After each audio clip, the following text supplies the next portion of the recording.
Assalamualaikum warahmatullahi wabarakatuh. Halo guys, pada kesempatan kali ini kelompok saya akan menjelaskan tentang salah satu metode penelitian, yaitu metode penelitian observasi. Sebelumnya, presentasi ini akan dijelaskan oleh 3 presenter, yaitu saya, Mardiana Ridwan, beserta teman saya, Mas Aska Wijaya, dan juga Mbak Hanan Asila. Baiklah, penelitian observasi itu merupakan metode pengumpulan data yang menggunakan semua panca indera, seperti dari hasil pendengaran, hasil membaca, mencium, mencicipi, atau menyentuh sesuatu. Yang biasanya kegiatan observasi itu untuk mengamati objek secara langsung dan mendetail. Dalam penelitian observasi, peserta juga terlibat langsung dengan proses, lingkungan, benda, dan orang. Observasi saat ini banyak menggunakan perangkat lunak atau Internet of Things yang digunakan sebagai salah satu jenis pengumpulan data. Contohnya, penelitian observasi untuk mengukur seberapa lama jam tidur kucing menggunakan kamera. Gambar di samping membandingkan antara metode yang tepat dalam pengumpulan data menggunakan salah satu mode komunikasi, seperti penelitian observasi perilaku penggunaan parfum dengan mode komunikasi wawancara. Selanjutnya, protokol pengumpulan data. Terdapat 3 tahap dalam protokol pengumpulan data. Yang pertama, memilih cara observasi bisa dengan pertanyaan investigasi atau pertanyaan untuk pengukuran. Tahap kedua, desain penelitian yang terdapat jenis sampel apa dan pengumpulan data apa yang akan dipakai.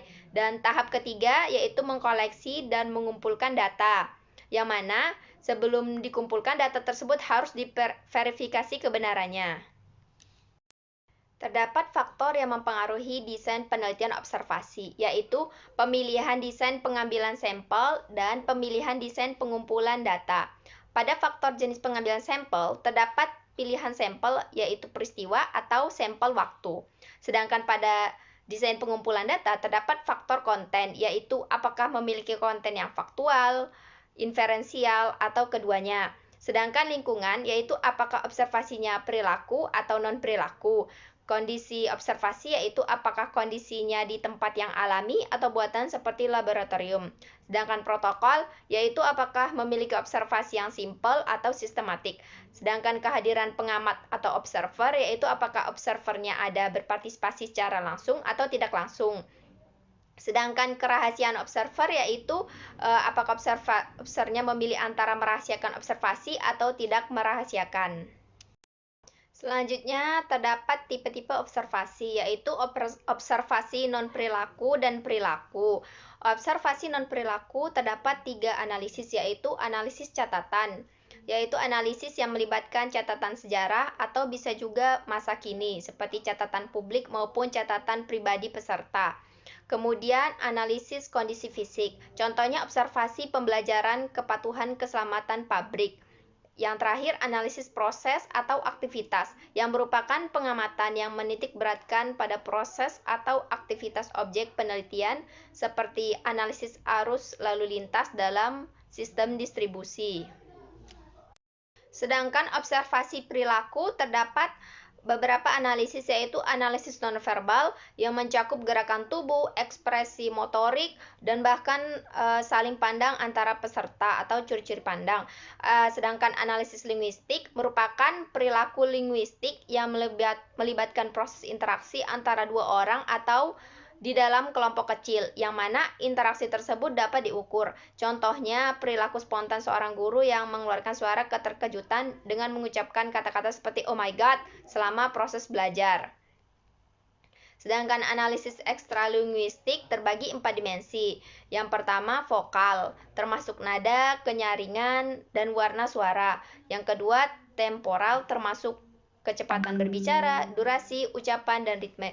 Yang ketiga, interaksi, termasuk kecenderungan untuk mengganggu, mendominasi, atau menghambat. Yang keempat, gaya verbal, termasuk kosakata dan kekhasan pengucapan, dialek, ekspresi, dan ekspresi karakteristik. Contoh dari konten linguistik, ekstralinguistik, dan yaitu interaksi antara supervisor dan bawahan. Sedangkan analisis spasial yaitu tentang studi bagaimana seorang berhubungan secara fisik dengan orang lain, seperti studi tentang bagaimana staf penjualan make up secara fisik mendekati pelanggan wanita. Selanjutnya akan dijelaskan oleh Mbak Hanan Asila. Terima kasih. Baiklah, saya akan melanjutkan penjelasan dari Mbak Mardiana. Kali ini saya akan menjelaskan tentang lingkungan observasi, di mana studi observasi ini dapat dirancang untuk studi lapangan dan studi laboratorium. Yang pertama adalah studi lapangan. Studi lapangan ini adalah studi yang dapat dilakukan dengan cara pengamatan secara langsung terhadap kegiatan. Studi lapangan ini dapat dilakukan di rumah pelanggan, lingkungan pembelanjaan, area kerja karyawan seperti di pabrik, di kantor, ataupun pusat distribusi, dan lokasi pemasok. Nah, kemungkinan besar dalam studi lapangan ini itu akan menghasilkan perilaku yang tidak berubah, terutama bila pengamat tidak terlibat secara langsung. Yang kedua adalah studi laboratorium. Studi laboratorium ini akan memberikan perlindungan data, dan biasanya terdapat peralatan-peralatan khusus yang dibutuhkan, seperti kamera pelacak mata, monitor detak jantung, dan lain-lain. Nah, di studi laboratorium ini itu membutuhkan biaya yang mahal karena akan melibatkan ukuran sampel yang kecil dan menimbulkan kesulitan pada subjek yang diteliti. Protokol pengumpulan data. Nah, dalam observasi ini hampir dilakukan di studi penelitian. Di sini ada dua macam pengumpulan data yang dilakukan di observasi. Yang pertama adalah simple observation atau pengamatan sederhana, di mana observasi ini itu tidak distandarisasi karena sifat penelitiannya yang eksplorasi. Dan keputusan menggunakan observasi sebagai metode pengumpulan data ini dapat dibuat saat peneliti berpindah dari tahap pertanyaan penelitian ke tahap pertanyaan investigasi atau pertanyaan yang lebih spesifik.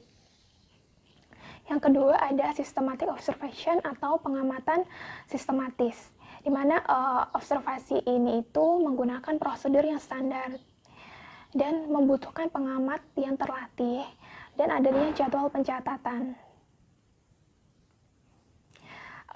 Protokol pengumpulan data itu harus menjawab pertanyaan tentang kapan, bagaimana, dan di mana. Di mana kapan itu kapan observasi akan dilakukan, lalu ada bagaimana mereka membagi tugas jika yang melakukan pengamat itu lebih dari satu, dan bagaimana hasilnya akan dicatat untuk analisis selanjutnya, dan bagaimana cara pengamat akan menangani situasi yang kemungkinan akan terjadi, dan di mana observasi ini akan dilakukan. Kehadiran pengamat. Dalam studi observasi ini dibutuhkan beberapa pertimbangan untuk menentukan hubungan antara pengamat dan peserta. Di sini ada 3 pertimbangan, yaitu apakah observasi ini dilakukan secara langsung atau tidak langsung. Yang kedua ada apakah kehadiran pengamat ini diketahui oleh peserta atau tidak, dan peran apa yang dimainkan oleh pengamat. Pertimbangan pertama, apakah observasi yang dilakukan itu bersifat langsung atau tidak langsung. Observasi langsung dapat terjadi ketika pengamat hadir secara fisik atau secara pribadi memantau apa yang terjadi di lapangan. Nah, pendekatan ini itu bersifat fleksibel karena memungkinkan pengamat untuk bereaksi dan melaporkan peristiwa apa yang sudah terjadi.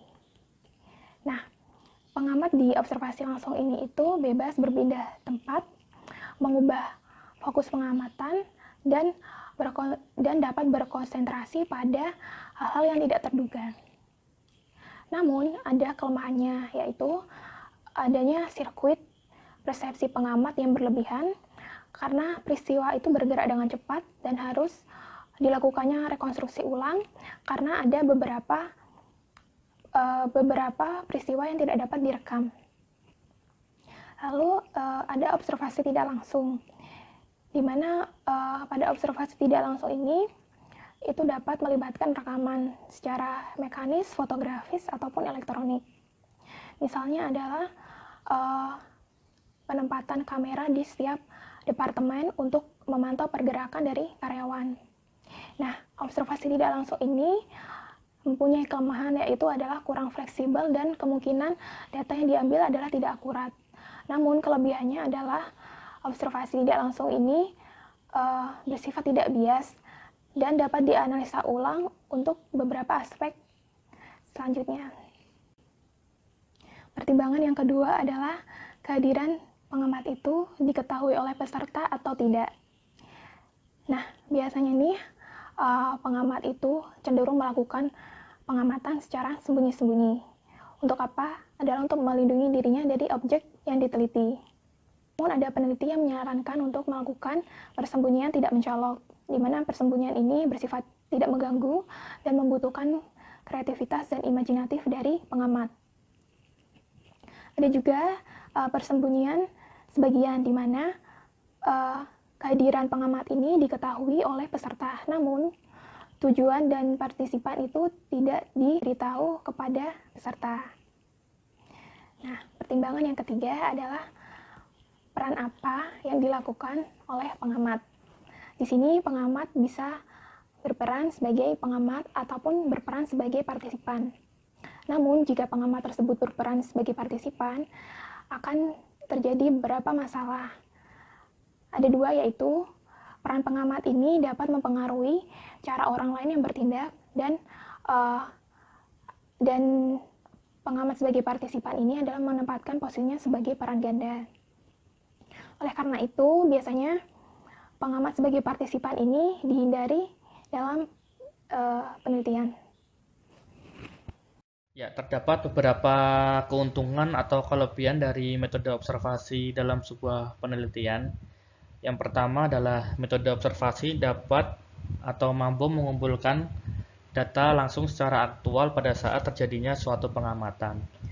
Yang kedua, metode observasi ini mampu untuk mengamankan atau memperoleh informasi yang diabaikan oleh partisipan atau peserta karena dianggap terlalu umum atau dianggap tidak relevan.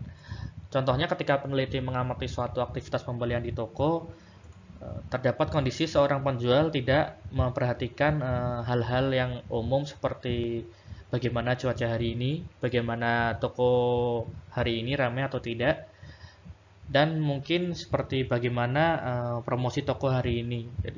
Jadi seorang peneliti dapat mengamankan informasi-informasi yang umum tersebut yang dapat digunakan dalam penelitian atau analisis selanjutnya. Yang ketiga adalah metode observasi ini mampu untuk menangkap seluruh peristiwa yang terjadi dalam lingkungan alami objek pengamatan. Apabila dibandingkan dengan penelitian eksperimen, pertanyaan eksperimen itu membatasi respon yang dikumpulkan oleh responden atau partisipan. Sementara observasi tidak membatasi hal tersebut karena bergerak secara alamiah dan natural. Dan keuntungan yang terakhir adalah partisipan atau subjek pengamatan lebih baik dalam menerima gangguan dibandingkan dengan wawancara atau menanggapi pertanyaan. Karena observasi atau pengamatan tidak terlalu menuntut partisipan dan tidak lebih bias terhadap perilaku partisipan. Partisipan bergerak dan perilaku secara normal tanpa dibuat-buat. Di satu sisi, metode observasi juga memiliki keterbatasan atau kelemahan. Yang pertama adalah pengamat atau alat perekam secara fisik harus berada di lokasi kejadian saat pengamatan sedang berlangsung. Yang kedua, metode observasi dirasa memiliki proses yang lambat dan mahal. Yang ketiga, pengamatan atau observasi yang reliabel terbatas pada informasi yang dapat dipelajari dari tindakan atau indikator yang berada di permukaan. Peneliti perlu untuk mengambil kesimpulan untuk dapat masuk ke bawah permukaan. Apabila terdapat dua peneliti, mungkin mereka akan setuju pada hasil pengamatan yang terjadi pada permukaan. Tetapi ketika dua peneliti tersebut menarik kesimpulan berdasarkan data-data yang dari permukaan, kemungkinan hasilnya akan bervariasi atau berbeda-beda. Yang keempat, metode observasi ini dibatasi sebagai cara untuk mempelajari masa lalu. Dan yang kelima adalah metode observasi ini tidak dapat mengobservasi alasan atau rasionalisasi dari suatu tindakan yang dilakukan oleh objek pengamatannya. hanya terbatas pada tindakan tersebut sendiri dilakukan. Nah, berikut adalah kemampuan-kemampuan khusus yang perlu dimiliki oleh pengamat agar dapat memperoleh pengamatan yang komprehensif, kredibel, dan reliable terhadap subjek pengamatan yang sedang ditelitinya. Kemampuan tersebut adalah experience, yaitu yang berorientasi pada pengalaman, yaitu kemampuan untuk menarik kesimpulan dari suatu pengamatan. Kemudian kemampuan concentration atau kemampuan untuk bertahan dalam suasana yang penuh gangguan, karena sebuah pengamatan pasti ada distraksi. Kemudian kemampuan untuk tetap berorientasi kepada detail atau kemampuan untuk mengingat hal-hal yang terperinci. Dan yang terakhir adalah kemampuan unobtrusive presence atau kemampuan untuk tidak mencolok dalam situasi saat mengobservasi subjek pengamatan. Ternyata metode pengamatan atau metode observasi ini menghadapi suatu isu etis atau masalah etikal antara hak partisipan dalam memperoleh privasi dengan hak peneliti dalam menghasilkan penelitian yang berkualitas. Hak partisipan yang dilanggar adalah hak untuk berperilaku secara bebas tanpa harus diamati oleh seseorang atau orang manapun seperti itu. Sementara dari hak peneliti yang melakukan suatu bidang pengamatan atau suatu observasi, dia berhak untuk mengeluarkan hasil penelitian yang berkualitas, reliable, sesuai dengan apa adanya yang diamati oleh peneliti tersebut. Nah, bagaimana cara mengatasi atau memitigasi isu etis tersebut? Hal tersebut dapat diatasi dengan cara memberikan penjelasan atau klarifikasi kepada peserta apabila pengamatan tersebut memang sengaja untuk disembunyikan dari partisipan, sehingga partisipan lebih aware bahwa bidang pengamatan yang dilakukan oleh peneliti ini digunakan murni untuk penelitian dan bukan digunakan untuk hal-hal yang tidak diinginkan. Terima kasih atas perhatiannya. Saya ingin memberikan sebuah pantun. Ikan hiu makan tomat. Thank you very much. Do you have any question?